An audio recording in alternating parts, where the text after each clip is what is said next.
We are live now. So hello everyone. Welcome. Welcome to this is our 55 show. It's Wow. So has it been that long since COVID? Because we really yeah, it's started this been because of COVID. because of COVID. Yeah, seems today is the 4th of March, We are live now. 2025. So Hello everyone. So we sorry, I have a double sound here. Good. I So thought that was today me. we so today we had Lydia. Lydia is a good friend, amazing producer, and we thought to bring her just to give a little bit more perspective of, that subject no one talk production. Dark Lydia, arts. please, can you introduce you better than I did? Sure. Hi, everybody. I'm super happy to be here. I love the way you wrote fantastic producer. That made me feel some sci-fi, some sci-fi kind of job or beast. So I'm a creative producer. I had a pretty early start in media, if I recall correctly. My first visit or like encounter to like a media studio was when I was 4 years old. Um, Wow. Wow. that was at a like the national radio. I recorded a song.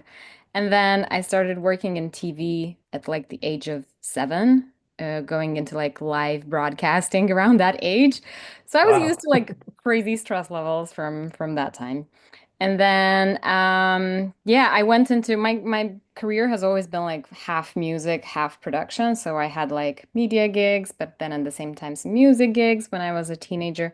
And but I really loved everything that was happening backstage. I loved like the backstage like sweat and tears more than being a performer on stage because I thought like, oh, those people on the backstage, they know what they're doing. Like they properly run the show. Everybody who's on stage is like put on the spot.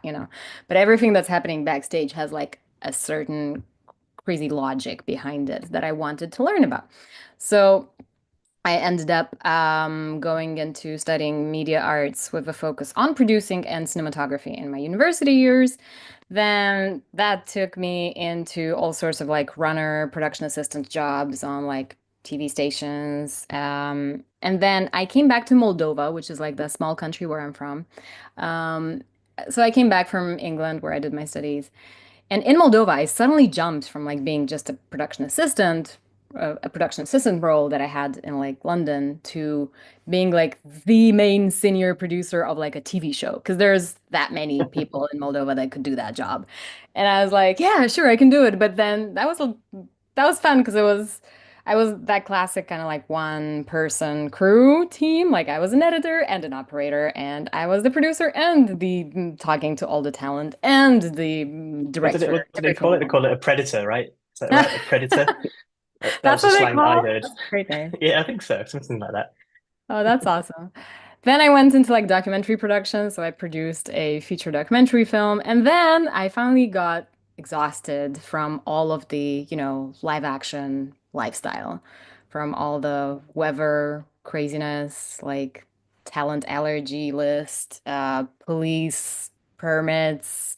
And I was like, let's go into animation, visual effects, post-production. Let's stay in an office that has a coffee at all times, that doesn't get soaked in rain while you're out sourcing for some unusual prop. So I went into animation maybe 8 years ago, and I stayed there ever since. So now I'm a creative producer. I freelance a lot, but I also have my own, like, I've built my own resources in the meantime.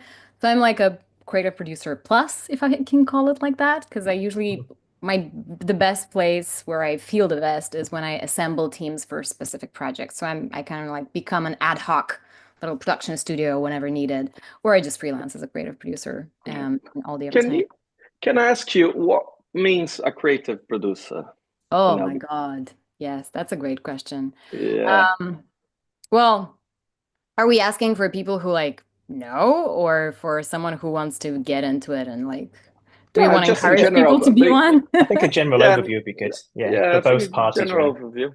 Because in the Yeah. past, if you really think about producer who is someone that helps, does the schedule, in the past, and manage the team and do that kind of thing. But more and more, in the studios and even agencies everywhere now, we see, creative producers then also help with the creative side as well. Yeah, yeah, and some directors like that, but others don't. So it's cool to know, like where you stand and having the flexibility of like, is my creative input needed here as well, or should I just stay on like the actual making things happen side? And so really a creative producer is first of all the person who makes things happen. I consider creative producers as those who are like the guardian angels of a project. Like they know all the blind spots of a project. They take care of this baby of a project from the beginning till the end, and they know the answers to all the questions, or they know what questions they do not know the answer for. So really, I guess creative producers are those that add clarity, structure, logic, anticipation to a creative project. And you did say that, yeah, back in the day, it was like scheduling. It's still scheduling. There's a lot Yeah, of scheduling. There's a lot of budgeting. But so it's kind of the person who delivers, the deliverable for a producer is making sure that the project is delivered on time, on quality, on budget, and on happiness, really, because a painful process is no bueno. Mm. Um, yeah. Like it makes so much difference when the team is happy. Like you can see it in the exactly. output. Yeah, yeah. So I don't know, that's what I've noticed from my perspective. I see a very clear difference between creative producers and let's say project managers. I feel like a Hmm. project manager can either grow into being a creative producer, or maybe some people are more comfortable with being project managers. Um, but definitely a creative producer does have that management role in them as well. But they're more like, overseeing what's going on, saving the day when needed, but ideally delegating to a strong team of um, project managers where possible. I know that not all productions can afford, like having a producer and a project manager Yeah. on staff for a particular project, but I find that to be a really good combination in case there is It opportunity to have that happen. kind of Yeah, feels does like that make sense? yeah, Makes sense. Yeah. it kind of feels like a creative producer, and please correct me if I'm wrong, over a say a project manager's like way more because of the nature of the creativity and having your input and what have you, would be Hmm. way more like emotionally involved in a project. Oh yeah, yeah. Like whereas I Oh think like a manager would kind of not every manager's the same, of course, but I think someone can check in at 9 o'clock and check out at 5, and some in some weird metaphor. yeah. Yeah, it never really feels like just a job for me in my experience as a creative producer. Like you live with that project. You have kind of like the same dedication as, I don't know, maybe like the director or like a script writer has towards their own script. So it is the structure and the logistics of things, but it is trying to make, the craziest idea happen, and like, figuring out how to do it in the best way possible, given the brief, the scope that you have at hand. Yeah. And that varies so much. And, I guess one of the best things that producers do is clearing out any cloudy situations in particular projects and like bringing clarity and sometimes help translate the direction or spread the direction across the team. Like there's that many times that a director would brief a range of talent. Like at some point, a good creative producer can take over that, if the direction and maybe help direct a little bit some of the talent beyond the initial briefing. Um, and yeah, and I guess it's always looking out for what could potentially burn the team, looking out for any red flags, and usually, I guess, in my experience, all the time, but yeah, talking to the client, Yeah. I advocating think for both. I think it's a big bridge between Mm, creative and client as well. I think I don't Mm. know, it's something I always like to play, like good cop, bad cop, when it's involved to production side, because you want to keep the good relationship between the creators, but the producer can come and say, all right, the idea is amazing, but we don't have that budget, We have to be So it's realistic all too. so always help, have this kind of a bridge, that kind of a combination, the good cop and the bad cop. I think always yeah. work really nice between the producer and the director as well. I think Oh yeah, Thiago should have yeah, a hat that says producer, and when he puts it on, his personality completely changes. yeah. Yeah.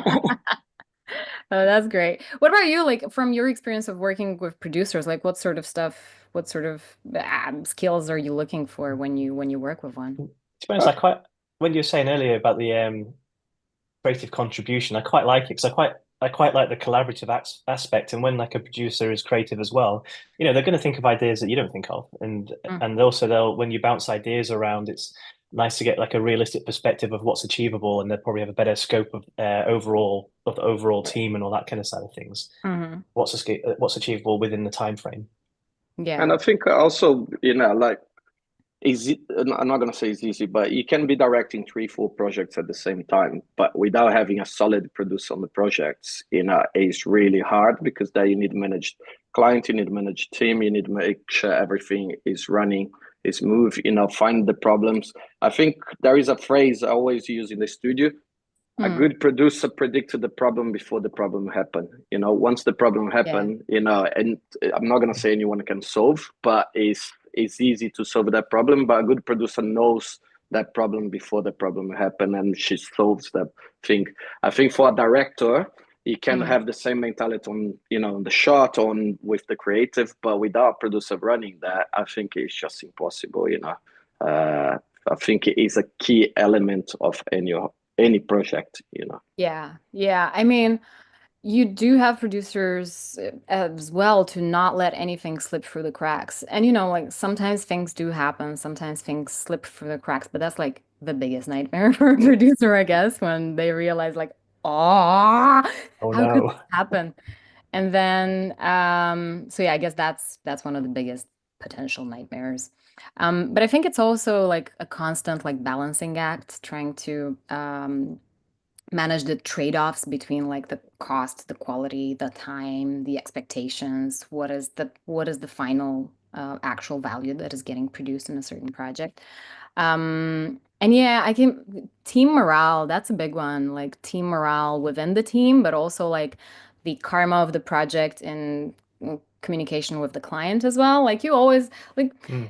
a lot of the clients that we work with, like creative is not their day-to-day thing to do. It's the fun part. We're the fun call on their agenda. Like we want to keep it fun. Like it's not It's when they report to someone, it's when they listen in on, like our crazy ideas about squares and triangles becoming circles. So I it's feel quite an like abstract concept in some ways.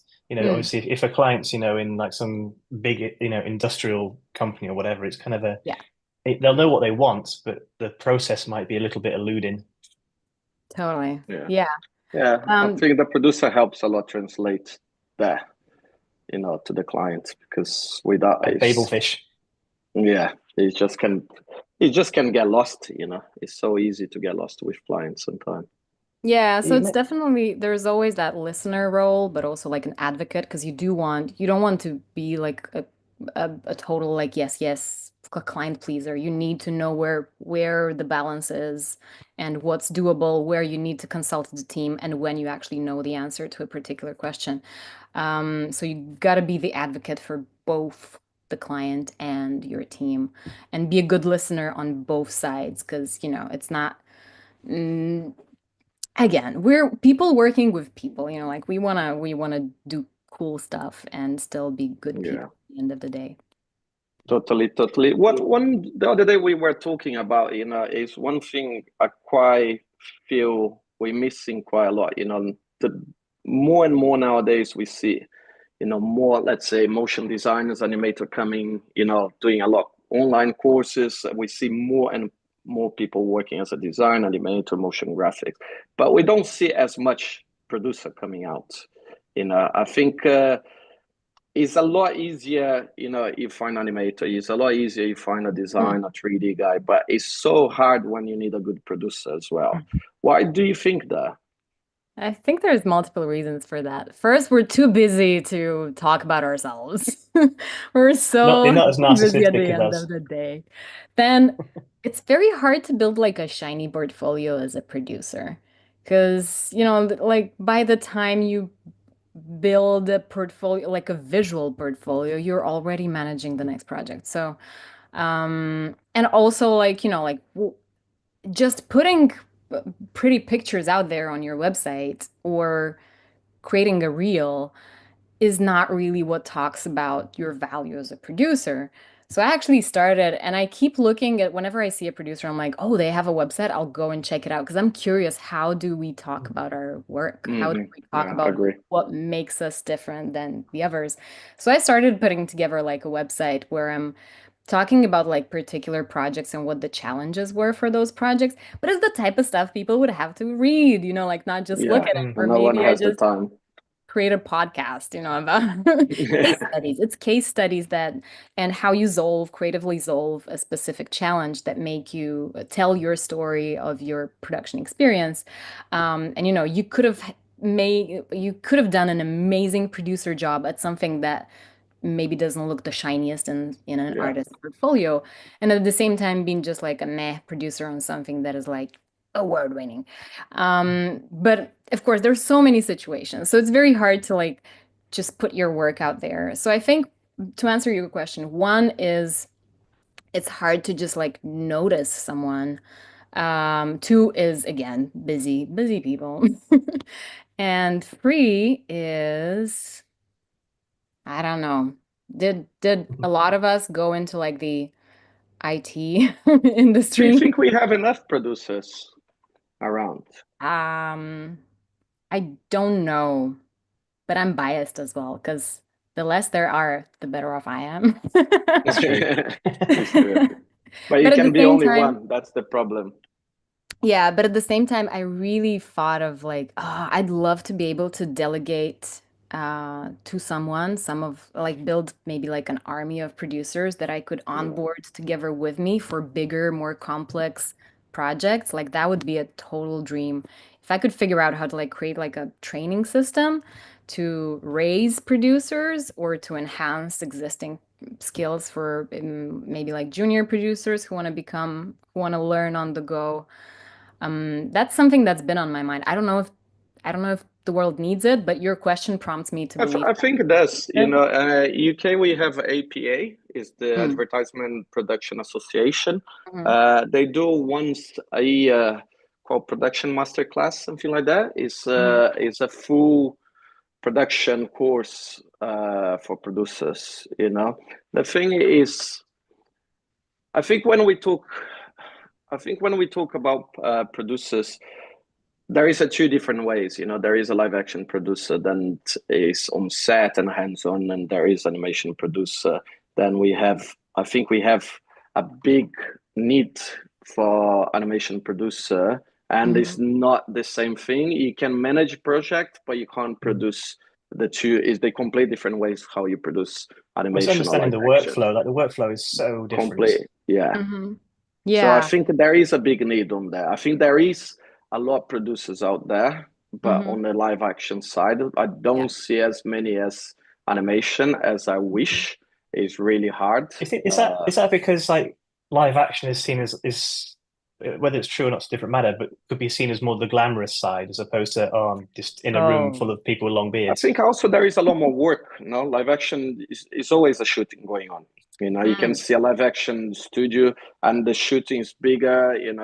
But animation, That's the glamorous side, isn't it? It's like I'm on set with. Glamorous side is at the awards. yeah, Yes, that's true.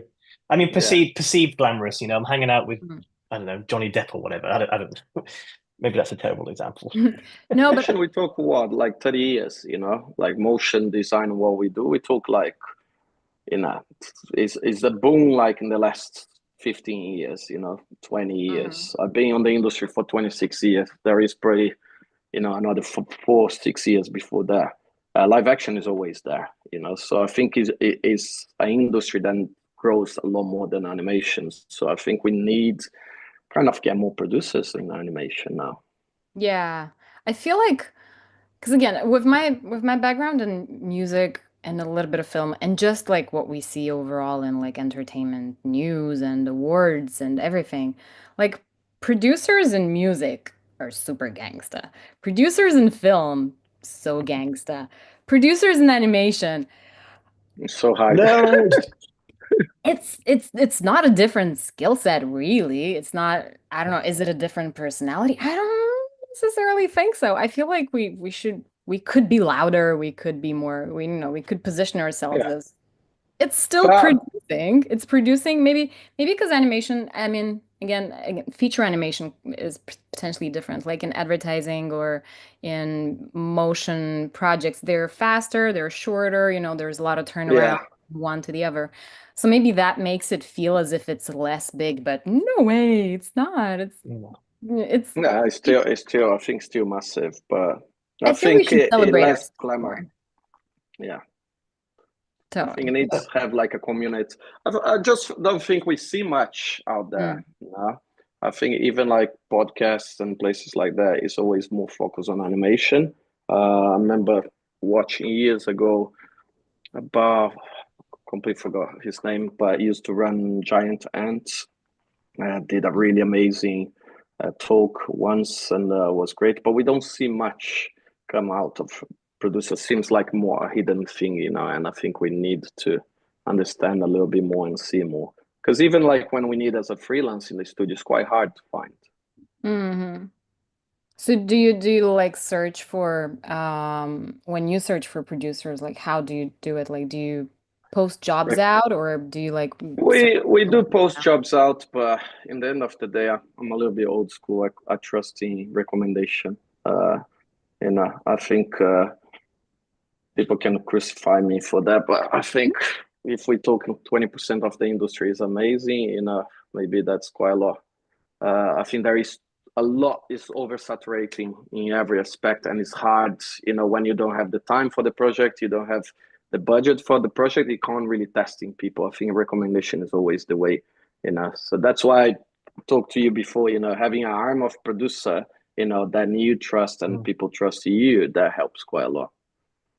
Yeah, yeah. You think that would be a good thing to think more Yeah, about? yeah, I I think think. so. Like when working on freelance projects, if I'm busy, there's always like a group of people that I trust that I'd Yeah, be able to pass work on and vice versa. So to have that a similar thing for production, I think would be super handy. Like a trusted circle would be quite good. Yeah. complete. Yeah, That would be awesome. yeah, Yeah. I don't know of many communities for producers, like where, like people could yeah. like, I don't know, jobs or advice off of each other. But there is one, I think it's created in the UK. It's called The Art of Production. It's a Slack group. It's initiated by Emma Willis and Owen Manby. And like that's a cool community, like, and I think they built like a database of like resources for producers, and whenever there's a podcast that touches vaguely about something producing related, then like it's being mentioned. So that's awesome. But do Um, they pass jobs between each other as well? Like, hey, I can't do this. Anyone else, you know, I've would seen like to that get in touch kind happen. of thing. Yeah. Or like there is an extra spot for a producer on a particular part of a bigger, larger project that is currently in need of someone to save the day tomorrow. All right, good luck. Jump along. Yeah, those kind of things, like you can see them on LinkedIn as well. But other than that, like yeah, I think it's also because there's so many different types of projects. Like even like I've been through all varied types of projects, but I'm so happy when I see a project that resembles like a formula that I've seen before. And I'm still so scared when I go into something that is kind of new, either because, I don't know, we're doing something with, I don't know, XR now, or we're doing an integrated something, new words that I have to Google type of campaign. And it's scary, but you still know that you're gonna figure it out. You're gonna do it. Yeah, Don't stop before you you start. can't stop the march of time, so at the end of Yeah. the week you'll be there still, Yeah, yeah. Yeah.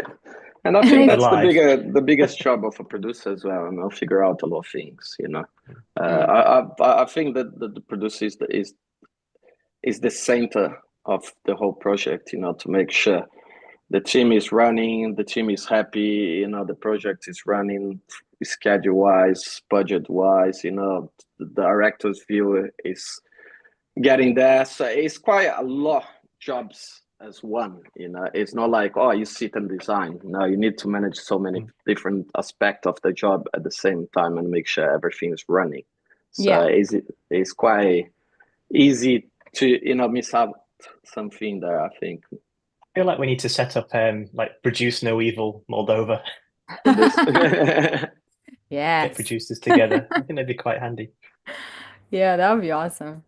But one thing that is kind of I don't know is kind of cool to do is knowing like for producers that or like maybe for juniors or for mid-level producers that are like I'm not really sure how to learn from new things and like where to learn except on the job. I found myself like watching blogs of like Jira and Airtable, like watching their like instructions. Because the way they built it, like it kind of gives you an insight into how, structuring thinking works. So it's cool to just sometimes feed your brain with like, resources from how the tools that we use as producers have been built in the first place. Um, and yeah, and I can get kind of geeky about those things. So even like I was saying that I'm building this kind of like a website with like case studies. And I instead of putting like shiny, cool style frame images, I'm actually putting like GIFs from, the Gantt that I created or from like the crazy tasks of the last week of production. Just like like piling up layers of tasks in a particular software. Because I find out like, yeah, like it feels cool, it's a like, little bit more cool, put yeah. it through. If Yeah. it Made it wasn't work. if it wasn't like detrimental to being hired, it'd be kind of fun to have a I don't know, like a production, your own personal production diary, where Oh yeah. you talk about the tasks that you solve, and it might not have been like a grand job, but it maybe had like a real big production hurdle that you overcame. But then there's obviously a risk that you might be bad mouthing the client inadvertently. Yeah, I feel like protecting the project and, protecting the the even the challenges that you've had as a producer in the project, those still need protection, like things happen, talents Mm. drop off, uh, clients realize too late that they did not show things to the right stakeholder or something or decision maker. Those things happen, and those are not to be used against your team, No, be that your talent team of talent, or the but those are client. the skills that really make a good producer is Mm. how to deal with these out of the blue situations. And it's just Oh I yeah. don't know, it's kind of tricky because you can't really represent it as a portfolio. It's like how do you Yeah. use this to promote yourself? Because that's a difference. That's a make or break between that Yeah. can make or break a project. Yeah, Yeah, and that's it's true. situations like these that test, like your levels of panic and how do you transmit that, like when you have that like emergency meeting with like, I don't know, your director, like do you know the answers or do you at least have like the don't panic because everybody else will panic, but you got to be like, hey, Yeah. got this. Maybe we have Yeah. no idea what we're gonna do, but let's hear each other out. Mm. Come here. So there's It it do has a really good question because Lydia, you talk about you come with resource, you have like a lot of people and a resource. I do ask when assembling a team for a new project, what key qualities do you look for in the team members to ensure the success collaboration? Because I think collaboration is the key element between a project mm. the project goes really well, because if everyone is a talented individual, is everyone running by themselves, the project doesn't really go that further. I think specific to Edo, I'd look for barbecue. Yeah, so for skills and talents, I mean, responsibility, responsible talents make the producer's life easier. Um, so responsibility, but also like responsiveness, like responding fast when you know you've been booked for the day, like, and you don't reply in the first like 3 minutes, the producer is starting to like, um, but also. I think a big one is being able to follow instructions whenever there are instructions, because especially in fast-paced productions, like following the instructions for how is, I don't know, the Dropbox built and where you need to drop your things at the end of the day, or even as simple as like file naming, those things can completely Gonna say file wreck. naming. It's a real pet peeve. It is, yeah, yeah. Name your And files, following, yo. yeah, and so following instructions that are being given, and we're very minimal usually in creative productions on instructions, like because we don't want anything to like block creativity and stuff. But if we have a system for naming files, there is a reason That behind follows, yeah. Yeah. Do you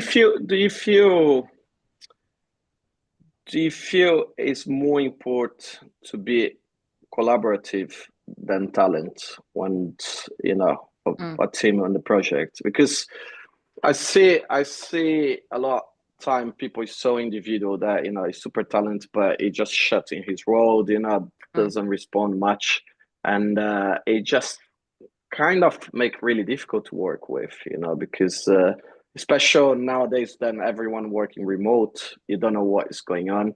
One thing, just shifting the question, but how you deal with, you said people understand, like the rules, the brief, and things like that, because it's so hard nowadays. Before in the studio takes like you 2 minutes to look what someone is doing, Oh yeah. and because even in the studio in the old times, you brief everyone, and people are still getting wrong what you brief. Nowadays online, if someone disappear for 3 hours and they come back and understand completely different than what you brief, that is really start struggling the process. Do you have a way or some tips, for people just, make sure they fall in the brief, they understand the brief, because everyone understand the brief sometimes completely different than the other one. Mm-hmm. Yeah. So I think understanding the brief depends on two things, on how good and solid the brief is in the first place, because sometimes the brief is super loose and there are creative directors that do not yet have a solid vision. And that's also fine if you go into like, the concepting phase and you're looking for artists to like ping pong the concept around with you, that's fine. But if it's super cool when creative directors, have that rock solid vision and brief the artist with a clear path forward, because that definitely sets up the artist for success. So the solid brief is one part of success in this equation. And the second one is, of course, the artist. And again, because we are people working with people, a big, I don't know if it's asset, a big benefit, I guess, in any production is knowing the character of the people who you work with. And that takes me back to what you were asking in the first half of the question. So there are indeed super talented people who are not collaborative. And you learn that either when you start working with them, and maybe it's not a good fit for this project if you need them to be collaborative. And then, you let the person go because it's not who you need for this. But For the project. the next time you need what they can do, and you will know that their level of collaborate, they don't give you that collaboration, but they give you the visual result or the speed that you need for your project, you will go for that. Because the first time we work with someone for the first time, it's always a bit of an unknown. You for them, they for you as well. It's always like, I hope you can be this and that and that and that for me, but maybe you're not a good fit for the collaboration phase. Maybe you're a great doer once everything is super clear and briefed out. So I don't think there is a right or wrong way to choose artists. It's just knowing which kind of artist you need for a particular phase of the project. And yeah, unfortunately, sometimes you do get to learn that after you fail in one collaboration. But I How never many? consider these kind of failures like never work with that person again. No. Like it's not a good match for this particular project. That does not mean it's not ideal for the next one when you know that you need this style or this speed of working or anything else that artist can actually give you. And you're not asking the wrong thing of the artist. Yeah. There's, So it means there's you have a black book, with all the names you never work again. No, but I do know, like, And the reason why I like working with the same artists over and over again is because I learn how they work. Like I know that this person Mm. will respond to me at a later hour in the day. Like I know they're still working and they will Mhm. respond. I know someone else will be like, what the hell if I write to them at that same hour? But, and so that's just communication wise. Or I know that someone could freak out if there's too much unclarity in a particular project at the concepting phase, whereas someone else thrives in that creative mess and gets back to you with like five visual options and for you to choose from. And they're not like, oh, I'll just paint this one frame, which is so polished. And we're like, no, I just needed a sketch, like a really rough sketch. Please Yeah. give me. So it's different. It's from knowing what the person behind the portfolio is also super important to make that informed, educated decision about who is a good fit for your project. There's a question on YouTube. I was kind of thinking along the similar lines. Like, what would be your red flags for not working with somebody? Like, what are the absolute no's? Oh, that's a great question because I love people. And I think I've been lucky to work with amazing people. But let me think on that for a second. I think um unfriendly attitude from the get-go. Yeah, Yeah. Mm, I always so feel when you feel like, if hey, I don't owe you anything, but you're treating me like I'm already owing you something, and like we haven't even had any sort of interaction. That's a bit of a red flag though, because I've had situations like these, and I think it came from artists that had really bad experiences in the past with clients from um, countries where the culture of paying freelancers is maybe not as great as in other regulated creative industries. So I know that that attitude stems from a previous pain and suffering. So I figure out how to work around that. But I know that like I could have the empathy to like put put through with that. But maybe like an exec producer on the team would be like, no. We're I would, moving on I would, I would literally not going for that. to- I It's always in the feel end like of the day. I I don't know. always It's think like in the the test. Yeah. Sorry, after you, Thiago. it is a job, I understand, but you can't treat it's the same. I had a really bad reputation, or something happened with a client, and I treat everyone like that. I wouldn't have any work anymore. Yeah. I think in the end of the day, it is a job, and the people is getting paid, and I think the rule is trying to do your best, have more communication as possible, and I think that's the best freelancers I can say. Mm, Sometimes they're not the best in what they're doing, but they're more reliable. They're more a teamwork people. They're more friendly. And you can take further the project. mhm. You can have the best guy, but suddenly he's not an easy person to work. Everyone needs to work around him. That's, for me, is not a project. It's a pay job. We're not Mm, here saving anyone's life. We need to work with a dick, then it's gonna yeah. be the only person that's gonna save that person. Yeah. uh so it's a no. Yeah, unfortunately, sometimes these red flags that we're talking about, you discover them as the process goes, right? But the Yeah. Mhm. faster you discover them and you are aware of them and don't ignore them, the better your decisions are going to be moving forward. So, for example, like if you notice that a crazy one is not respecting NDAs, no, no, no, Mm. no. If you Mm. post work that was white label, or if you mm, post Have you ever had that? Have you ever had screenshots someone? from your work while things are not even delivered. Like I know there's different, arrangements for different project, but if the contracts are not respected, the NDAs are not respected in that way, that's a massive red flag. Have you ever had that issue on a project where someone's not respected the NDA they signed? And No, what were I the? know I know people were sometimes some are not aware of work being white label. I mean, not aware of what exactly that means. So I've had like, hey, can I post this after the fact? And I'm like, no, remember this was white label. I mean, I know. Like, yeah, we gotta fight the white label, but it happened, so we need to respect the white label now. Um, And what so would be I've the had that like consequence? questions. Hmm? What would be the consequence if it did happen? Like, would it just be blacklisted, or would it go like a legal route?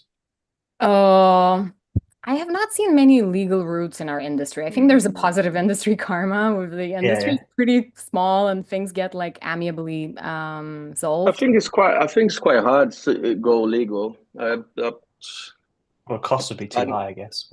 it costs too high. I think it's just like if really a client's Mm. going, trying to sue you, for millions. I think that you may be able, but what are you gonna do? Let's be honest. Why you gonna sue a freelance for a few millions? How they gonna pay? You're not gonna get anywhere with that. No. I think We'll a just part take a of few fingers instead. a few Yeah. fingers. It's not much. I think he can do. I Mm. think, of course, you're not gonna work with that person, but like, It's probably more is of a a really blacklisting tricky. thing, I think I it would is. guess.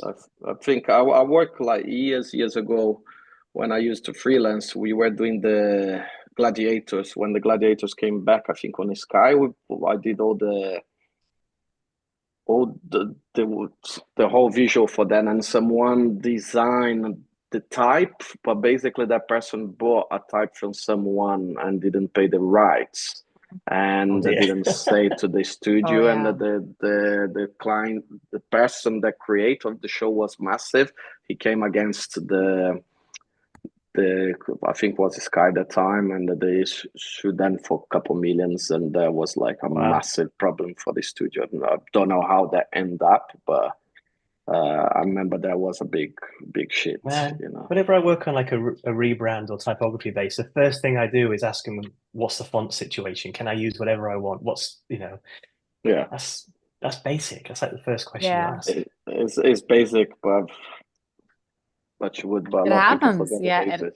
it Yeah. happens because especially when things are so downloadable from Mm. the internet, it's like, yeah, you gotta you gotta go for all that because you don't want to wake up like years later with like a crazy Especially fine. with at this day and age, it gets really quite tricky with like with the prevalence of AI as well, where obviously Mm. it amalgamates images from whatever, like who owns the rights to that. Like it's becoming a bit of a nightmare, really, I imagine, from a Yeah. production side. There has been some action around that though. Have you seen? Like there was an AI generated image that was reworked a certain amount of times by a human with like, I don't know, like photoshopping or like remasking some things or like reprompting. So there was significant human input into that Mm. AI image and it got accepted by the copyright committee as like copyrighted art by that artist, human artist, even though the initial input was from AI. So we're moving somewhere, but of course this is new, so a lot of situations will happen, but this sets a precedent for potential further AI slash human type of creative It's work. interesting. In some ways, it's a bit of like a modern art type conundrum with like Andy Warhol and whatever. Like who owns the Hmm. rights when he was printing like Campbell's meatball, Campbell's tins, soup tins, and all that kind of side of things. Yeah. It's quite a tricky one. So Yeah, Like how I much do you have to change to make it yours, kind of thing. I think 36 times. Well, from that particular example, they did some like 36 rounds of edits. But it also depends on what kind of edits those are. You know, you don't just Of like course, yeah. zoom in 36 and times. is this if we're touching AI now, is something that how do you feel that as a producer? Because like it's I don't know, it's getting everywhere now, and Mm. also managing talent and things like that. Do you feel you need to be clear with designers and people? When you work, talk then about you shouldn't use the AI for this or that. When they're creating visuals. Yeah, I feel like in maybe I'm wrong, but not senior like 3D artists are very smart about using AI, those who are using AI, because they're not just, generating a 3D object in with AI. They're using Comfy UI to help the insides of their software work in a particular way to generate, I don't know, more icebergs in the background faster than they would generate that by hand, right? Yeah. So it's inside of the workflow that makes their machine and software work faster that they're using AI in a smart way. And I feel like I don't see a lot of um, other impressive stuff in AI, at least from our type of projects. And maybe, maybe that's because, again, we're so busy working day to day. We know exactly like the director has briefed us on the exact frame that needs to be created. We could, AI is widely used in explorations and references and mood boarding and I don't know, like copywriting. That's But where it's good beyond for that, it's still, I prototyping. still, yeah, yeah, yeah. But beyond that, I see things going back into the traditional workflow, and it's still a by hand or by Yeah, whatever. 3D is going crazy now, just modeling and things like that. Mm, But also, I think for references, we see more and more. We end up in the studio just, to create shots and things like that, just as a base reference before we illustrate that. Just save a lot of time, hmm But we're not like copywriting anything. We're just using for angles, camera angles, lighting, and things. It just for me saves a lot more time than brief, an illustrator and get him to explore like 5 times there. I have That's a where little it's bit more handy, clear visual. Yeah, I think for that is especially super. for pitching as well. Like, the problem with one of the problems I always felt with animation, like when you do a pitch, you're doing like 80% of the job to get a couple of style frames. Yeah, Whereas now you can use generation as a base and then, tweak it to your needs or whatever. So whereas with live action, you'd write your treatment and then you'd put together like a mood board and it's like, yeah, job done. Whereas with animation, you're kind of making so much. it's so I think much. that's where it's kind of handy, kind of levels the playing field a little bit, I guess. Yeah. yeah. Paulo has a question here. He wrote in Portuguese, and I don't know quite the answer, but he asked you. It's two questions. One, what you looking in people's portfolio when you're looking for a motion designer freelance, and the other one, if you'd hire Brazilian people from Brazil. I know you are because you work with Marcel before, work with many Brazilians, but like when, because especially you said the good things come with you as producing is the talent. Quite a lot of people, but how you curate that, Mhm. because uh for me, I think this is project can be make or break the project, like knowing the right people when you need them, and how do you curate that, that people. Yes.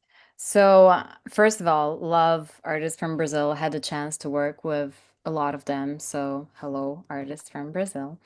Uh, And yeah, so when I open a website uh, from an artist, I usually have like 30 other artist websites open, right? So the browsing happens very fast. So the value of good thumbnails is incredible.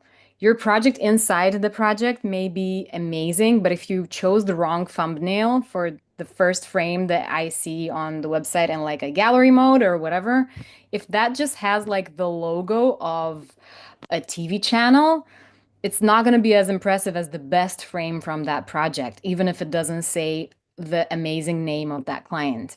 Um, so the curation of how your website looks in terms of the thumbnails tells a lot about what you perceive about your Or the own taste, work. yeah. And I see a lot of portfolios which just have a bunch of projects. Some awesome, and some meh, and some like, oh my God, terrible. You probably did this like 28 years ago. I don't need to see it. Or create like a special like archive or like old archive part of your website where you post, the quantity of the stuff that you've done. But on the very first page, always just put your best work, even if it's just free, rock solid projects that look amazing.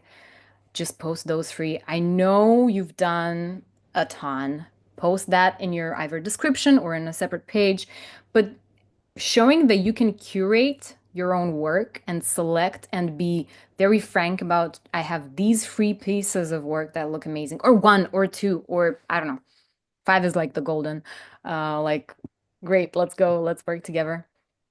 But don't just put everything for the sake of quantity, because we can tell when you've just put something for it to look like you've done a lot. Maybe just put a description in there that says, I've had that many projects or that many years in the industry, but only keep your best work on the first page. Because if we see something that is like, we start doubting and we open all the other 29 tabs that are in our, in our browser.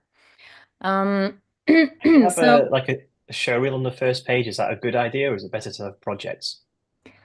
I noticed that I spend that, but like my visual eyes decide faster if a person is if a portfolio is a good match for a particular project, if I see multiple thumbnails rather than one show reel and I have to like play it out or skip through it.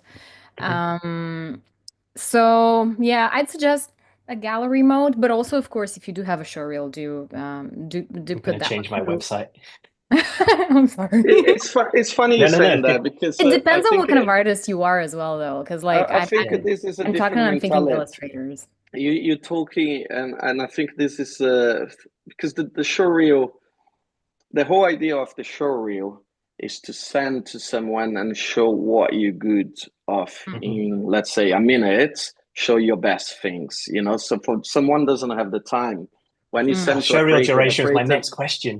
yeah, a creative not gonna open all the thumbnails and look all the projects, so he's gonna go for a portfolio. But I think I guess it's thumbnails are nice more what you're instant. showing.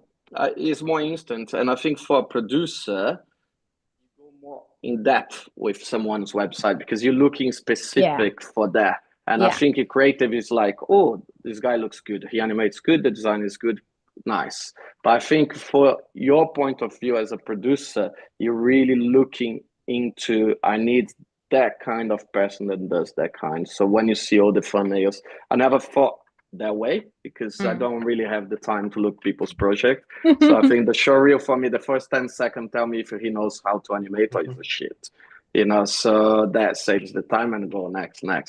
But it's really nice to see that complete different perspective of a producer because I would never do that. Mm. So I may gonna have a look on my website as well. Yeah, we'll talk afterwards, Thiago. Don't worry. Yeah. So I speaking of, also I love it when websites have like a playground page or like a lab page or a that whatever was you my call next question. God damn it! I've got like a it. list of questions. Like, I'm gonna just tick that one off. It's so So, killing. like, whatever you do as part of your passion projects that are not client projects, or whatever exploration that is not like a full-on project, or whatever something pretty eye candy that you've created, that you don't know where to place it, and you place it on like a separate page, which is just with your explorations or I don't know, R&D or anything that you've created and just in your free time or passion time. I love looking at that. You see so many cool things in there that were like did not go through any like client filter. If I'm searching for a particular style or aesthetic or vibe, and I see something in that playground page that matches what I'm looking for, that's like a yes, because I know that you as an artist will be happy to do it because you probably did that in your spare Mm. time, like for free for yourself, for your own passion project. So I know that you will probably have fun doing it, Do you in a feel like when you're looking through the experiment page or whatever, do you feel like you can gauge someone's personality better oh because of yeah. what they're putting out there?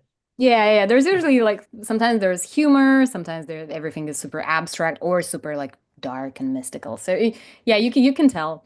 But at the same time, don't let that, as an artist, don't let that frame you. Like it's not a page which needs to describe your personality. Just whatever you felt doing at some point and you want to show it to the world because you like the way it looks or you like a particular technique that you used, just post it out there because it's someone may need exactly that for their project and you'll get paid for doing what you've already had fun doing. And we're talking about, yeah, go ahead. I think it's quite good if you're starting out as well, because obviously you're not going to have the big name projects, but having like an experimental page of just fun stuff is, I think, it's more important than having like a, like a Coca-Cola advert or something. Yeah, who cares for Coca-Cola anymore, And like sometimes do spec work in your free time, do spec work, which is like, just like an ad that you do or like produce for a client that has not actually hired you. You're like, if I were to do an ad for, let's go Coca-Cola, here's how I would do it. And you post and then you say that this is spec work, but maybe Coca-Cola will hire you next time because maybe I would probably avoid Tesla though. Yeah. There's And a lot as we talk about websites, one question: do you think it's important to put the credits there? The question, the reason I'm also asking how in depth as well. How in depth do you go? is because if we talk in spec or personal work, fine, you work alone or not. But I'm gonna say, I saw situations when people put on the show reel a work, then I know they didn't do the shots, and maybe they just wrote or something there, or they animate something really silly, but they put a massive shot of 20 people work, but it look like they're trying to sell that. So it's two things. How, asking you as a producer, how people can be clear, for people gonna hire, because people sometimes try, the famous as fake until you make, but the reason is, you can fake until you make if you can deliver that shit. If you can't, you just go and breach. So how on the perspective of a producer, what you like to see that to understand what people did on that project, if it's a big project, of course. Yeah, I'm a huge fan of credits. For studios crediting their teams, I'm totally advocating for please credit all of your people, even if it's freelancers. Like nobody really is going to go and just hire your freelancer because they hire you for your value, for the value that you bring as a studio. Yeah, we do that. Well done. And I also see that like maybe artists are also more invested when they can just like point, to the page on your website of like, hey, look at what I did. Like I was part of this. So that's for studios. But if we're talking about artists, yes, it's so frustrating to see the same beautifully looking project on 5 different reels or on 5 different Behance pages and not really knowing who did what. And a lot of times you don't have the time to email everybody and be like, hey, I'm looking for this. Are you that person? Or should I talk to your colleague? A lot of times producers need someone today or tomorrow to get started on a project. And the more clear you are with what your capabilities are and what you can do and what you did on a particular job, the higher your chances to get hired, right away when someone sees your work and it's a good match for the project. So my suggestion is either write that in text form, right next, like on the project page, or if it's a show reel, small type, it's fine to have it super small type as a top layer in a corner, and just say like, I did this here. Or like, completely agree. Roll 2 dots, roto. It's super important. That's amazing. But you use a word Behance. So where do you look for people's work? Instagram, Behance, website? What do you think is more value today or nowadays? A lot of Instagram, to be honest. So Instagram is a big one. Does followers make a difference in terms of your perception of someone's work, or is it purely work? No, not at all. I'm coming from a small country where, people like the more I feel like I'm discovering you, the more I'll probably want to hire you because it's cool bringing Mm. like opportunities to people who are not yet on the arena, on the global arena of artists. Um, so no, likes don't really don't have an impact. In fact, like there's like different tiers of artists, and some of them are like superstars, so you know that they may be too busy or have an agent in between you and them, and that's a whole different conversation that we could dive into. And or that their superstar level may incur other fees or other type of like licensing conversations. So no, that doesn't matter at all. Like, To admit, I find it really off-putting if I see someone whose work I really like or whatever, and then you can easily work out if they've bought followers and it's all like fake likes and oh. fake follows. It puts me off someone so much. Mm. Yeah. Yeah, but that could True. be out of like naivety. Like No, maybe absolutely, someone, absolutely. maybe an artist thinks that would boost their like profile in a way that would make them more recommendable. But if their work is great, like you hire them for the work, not for their And bad media one decisions. question. This is a bit a question from we're talking about. You said a lot Instagram. How do Yeah. you know if the person is good? Because showing the work on the Instagram doesn't mean the person is good. Means the Good like person can personality wise or skill wise? good as doing what he's doing. Because Mm. let me just unfold this question. What happened is, and I have this problem a few times. Mm-hmm. Okay, let's say it's easy. Let's say in the past it's not more trendy now, but people used to do the 3D loops. Okay, and that Mm-hmm. person has like 60,000 follow whatever doing his loop every single day, post one loop. When you Mm-hmm. hire that person, he doesn't really know 3D. He knows Mm. like that basic thing and it has a lot of followers. The aesthetic looks nice, but use like whatever, grayscale gorilla light setup, whatever. And you say, Oh oh, yeah. but we need to get more like reflection here. And I said, what the fuck is this? We need like more, change the model. I had, I'm not gonna say a lot, but I had quite a few situations like that. That the person looks amazing there, has a lot of followers and posts there, and when get to a real project, because it's one thing you build an Instagram account with no real jobs, Mm-hmm. and you're doing for yourself, and you're taking a week, what should take a day. So, do you have any filter on that? Because Yeah. I had a lot of situations that then it just end up burning money and the person can't deliver. Yes. So first, if the portfolio only features one type of great work, like if the portfolio is pretty repetitive, then if you need that specific thing that they're creating, let's say, I don't know, it's like an abstract blob of glass. If you need an abstract blob of glass for your project, then this probably is a good person. But if you need a blob of glass shaped as a dog or something, something different, something that uses a part of what you see in their skill sets immediately, then you probably just ask like, hey, I see that you're doing this. Like, how comfortable would you feel doing this? And can we have like an initial pass, I don't know, by the end of the day or tomorrow, or you tell me. And then as soon as you feel like, because you can feel it if you're like, Yeah, you can. When is you the need, project? you need to push someone. And if your budget allows you, you can try to push a little bit and see like, let's try another iteration.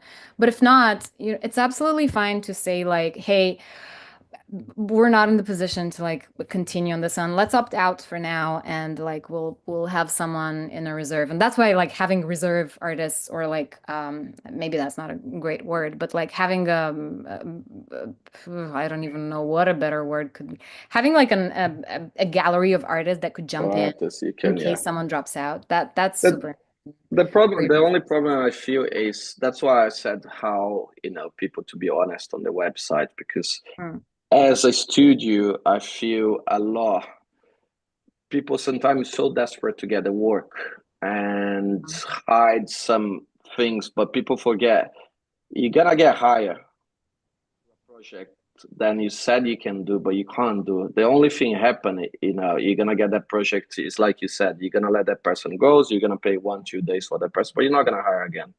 Even I wouldn't hire that person again ever even if I get a project and try again, because the person wasn't honest with me. And I think a lot artists forget, for the sake of, desperate to get work sometime, but it's not a fit and trying not to be honest. And it's like James said, I said, you can fake until you make, but you need to back that up. You can lie as much backups as are you want important. if you can deliver that shit when you get a project. But some people forget about that, and I think as a studio, like it's rolling so fast. Then you can't just be burning money trying people. That happens a No. lot, but it's something that is really scary, and I think people needs to understand that as well. Yeah, that's why we often go and work with the same people over and over Yeah, again, right? and Or when we have recommendation. a Yeah, bigger budget, then we are like, hey, let's actually yeah. try new people on this because we finally have that room and that buffer to try someone new. Like if you know that someone has been dishonest in that way, then I see your point. But sometimes, sometimes maybe it's not the right fit also because you over anticipated someone's, skills. And maybe there are occasions when artists go like, I'm not sure I can do this, but I can try. And Yeah, I think that the honesty is super important. Yeah, because sometimes artists do challenge themselves into something, and if it's a failure, like I've seen situations when they feel bad for it as well, and I don't know, maybe there are ways to negotiate like from the get-go, like, hey, this is new for you. We're in a new situation here. Let's maybe have a like for the first time we work together, let's have like a reduced fee arrangement or something yeah, like that, and then that's push good. the level to 100% afterwards. That's good. That's good. But it's always about, we cannot stay within the same bubble of artists and within the same pool because it's cool to work with new people. It But is every cool. It is time cool. there is gonna be, I tend to see this as, I know that there could be situations when someone is not a great fit or when someone is just not the kind of person that you want to work with, and you discover that as things happen. And if we go back to the red flags conversation, I think I mean not delivering on time Yeah, is That's it not great. cannot happen. The competition is too big for you to be like, ah, I'll I'll let it go. They won't care. Everybody cares about timing Yeah, in, like in producers, creative directors. It's so important, especially in projects that are fast. The deadline is a couple of days away. There's not enough room to lose time. So yeah, if you have been trusted to be on the team, the minute you feel that something may go off track, you have the responsibility to tell your producer. And as the more open and honest you can be about that, we understand that things could happen and we need to know when we need to pivot, make another decision, call someone else, and then, yeah. still be friends if the communication was right. That's great. I think we just hit almost an hour and 10, and I think that's a good way to end, for people be more, I think, communication and honest, I think, as you said, we all in the same boat when we're in the project, and I think if you let down, you not let down only one person, you're letting down the whole team.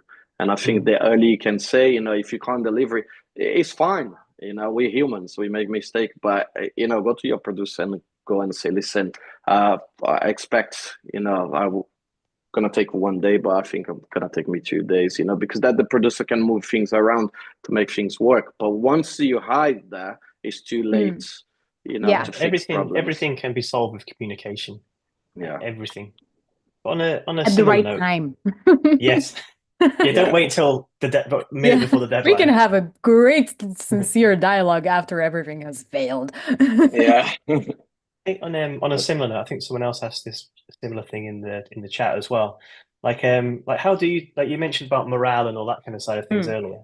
What are your like tips and techniques to kind of boost morale? Because like I remember like years and years and years ago working on a project where morale was low and the producer just Mm. got pizza in. I'm like, it's a bit basic. But like what? What are the tips to get morale and everyone into a happy place? Pizza kind of helps, to be honest, but Maybe it's I because the think topping wasn't great. humor is a big one. If you have like humor, just like, being like, hey, da, da, da, da. Also like those type of like come to Jesus conversations when you're like, when you feel that someone is like, I don't know, not very responsive or like they've dragged on a project for a little bit too long. And like, if you just go in and, like you're like, hey, my friend, tell me what's going on. Like, I need to know, like, tell me, blah, blah, blah. A lot of times the team morale is like down because there's maybe multiple feedback iterations from the client and like some of the feedback can be conflicting.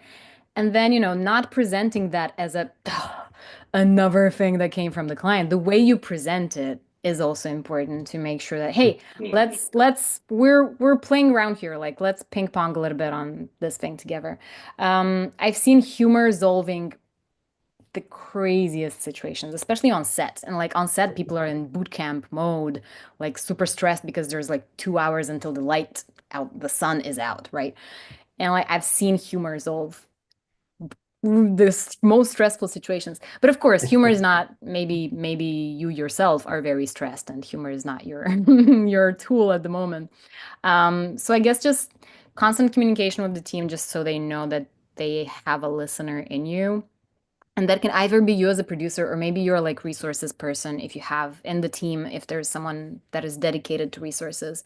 So someone who they can talk to. And also always knowing that they're not just, moved around as tools. Like, no, Mm. artists are not tools. They're They are, valued. yeah, like they're treating resources and artists like treasure is a thing to to do Mm. as a producer overall. And I feel like that improves the team morale. That's great. Definitely. That's great. Cool. Thanks so much, Lydia. I think everyone's gonna appreciate is Huge so many thanks. tips there. I think there is so many positive, comments you gave, like, and people can use as well, even to look for work or, like how to Mm. work better on the team Mhm. as well. So I really It's nice to get appreciate a that. different Thanks so much. perspective, isn't it? As well. Yeah. Thank you. Thank you. I want if there's one thing that I want to leave everybody with is the best things that happened to me in my career is from meeting new people by going to conferences, going to networking events. Like I know there's a See No Evil in person happening when in London? 25th of March. It's 20 days, 21 days, 3 weeks time. Yeah. Wow, you're It's way our more on it than we are. anniversary. Yeah. So It's our any anniversary. community, any community Yep. events, any conferences, networking events, or even like online communities that you can join as an artist or as a studio owner or as anyone in our industry are great because then you get to know the person, to feel Mm. Yeah. out the person even before you get to have that, like actual work conversation. And people do work with people who each of us sort of like recommends because it's just easier to jump into like, hey, that's a great person, vetted, good to go. So yeah, just put yourself out there, show yourself up, and come to people and say hi. We humans in the end, yeah. We Hmm? humans Yeah. in the we just humans in the end. So people work. Everyone It's just all wants to about have fun. trust. Yeah, it's about trust and Yeah, have fun. yeah, trust and like we work with people who we like working with, and sometimes Mm. we're in a fun industry. Our jobs are fun. I mean, they're stressful like crazy, but when you got the right people next to you, they're Yeah, like it's nice. buffering that emotional. Makes so Um, much difference. yeah, makes a Cool. lot of difference. Thanks so much. I'm gonna see you next week anyway. No? I see you Yeah, in Mexico next week for yeah, Paradiso Festival. Yeah, yeah. Nice. Speaking of James gonna networking be events, jealous. Paradiso is Yeah, happening. yeah. I feel like I need to So get out of the UK. come next week. I'm fine on Monday. So Lydia, thanks so much. I really Thank appreciate you. that. Huge It's thank you. great. And just as Lydia said, we have the live show on the 25th of March. We're gonna announce next week. Is our anniversary. I'm not gonna say how many years because I always get wrong. I think it's 15 or 16 years. I think it's So it's 16. been 16 years now. Yeah, so Yeah. it's been quite a long time. And then we have another live stream on the 28th. When is 28th, no? Yeah, I think so. I'll double check on that. But Yeah. at the end of the month, we've got another live stream because, well, I'm going away for a little bit. Yeah, James then, be away. So we're doing a lot in March. It's So a busy guys, month. it's a busy month. So come and join us if you're in London. Join us on the 25th. If you know, we're gonna see you guys on 28th of March on the online one. Yep. But thank you. Bye bye. Thanks a lot. See you later. Thank you. Yeah. See you around. And I end the stream. Yeah, I think I end. Yeah.